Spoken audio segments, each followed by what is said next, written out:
right, so my group worked with Xavier Cortada at the Cortada projects, and we had an interesting time because this project is all about communicating science and making the abstract real and connecting it to people, okay, through art. Next. Okay. All right, so the problem is bringing an awareness of sea rise, sea level rise and saltwater intrusion so that people understand that this is a now problem. The ocean is coming, that it's threatening our way of life. So the plant project is an eco art project that is aimed at helping the local communities to learn about the possible effect and to begin and develop an evolving conversation. Okay, so our goal here again is to carry that work forward and engage our students with it so that we have eco emissaries. Okay, next. All right, so how does this integrate with science? Well, it is nature of science because as we just saw, the most important role that science may have is carrying the message and disseminating it to the public. So in this project, how is it being disseminated? It's being disseminated through social action. Go ahead. All right, so the basics of this process, of this project are 5 things. The first one is to collect and experience the mangrove propagules. We've had discussion on how we're going to do that. We'll talk about that later. And then create an installation. This picture on the right, bottom right, is the actual artwork that Xavier Cortada has done in Miami. And you can see that it looks to be just like a selection. However, as he explained to us, this is, in a way, it is nature reclaiming ground lost, because the rows and columns represent the streets and intersections and human intervention. Okay, so this is something that's easily replicable in the classroom. If you'll click on the little video.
Okay, so, and students can do this easily, even in our virtual teaching world.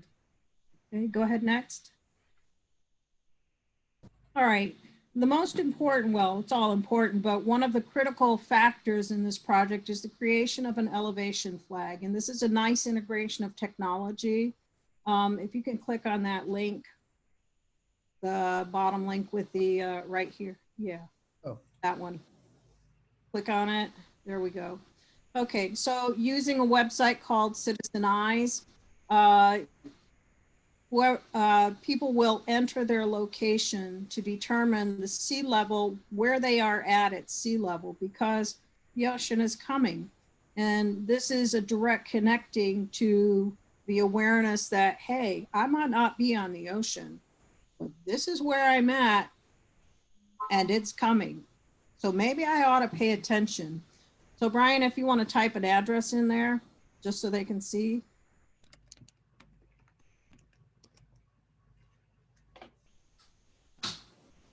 .29 feet. At my house, it was 25.41. That's a big difference. Can you imagine somebody who lives a little closer to the coastline and it's 9 or less? Okay. So, and there are links that we've incorporated in this where there are visualizations of what that sea level rise is going to look like. Okay. We can go back to the slides now. So as you can see in the picture, the white flag is representative of surrender. We are surrendering to nature. We're allowing nature to reclaim itself. And that's a really important message. It's also important to keep this as an integral part of this message, because students will be taking these propagules and planting them at their homes. If they're in an apartment, they'll be able to use an alternative method like using a pot, something like that. But it's a conversation starter. People will walk up and say, hey, why do you have a flag? What's that number represent? This is the social activism that is geared toward turning our students into those eco-emissaries, to being leaders, because without understanding science, they cannot inform policy. And our job as scientists, as science teachers, is really to grow our citizenry. Okay. The fourth component of this is planting a mangrove installation at our school sites. It is a monument to reclaim nature, and it's symbolic of roots in the community. And this project lends itself to community in so many different ways. Can you go to the next slide, please? Okay. So how do we integrate this curricularly? Well, you might wonder, it's art. Well, how does it connect? We've separated this into 2 sections, elementary curriculum and a high school curriculum. Jonathan, you want to take over and do the elementary? Sure, that'd be great. If Brian, if you can click on that elementary curriculum link. Well, maybe not. I'm sorry, Brian. I thought I had sent access yesterday. Well, we can continue on. That's okay. Carla, thank you very much. I appreciate it, though. Go ahead. Okay. All right. So in the elementary curriculum, the tie-in there is with erosion and weathering. And so they've got a really nice activity integrating that. In the high school, we're working a little bit differently. Can you please click on the high school curriculum link? Oh, crap. Oops, sorry. Hang on. Carla, what would we have seen?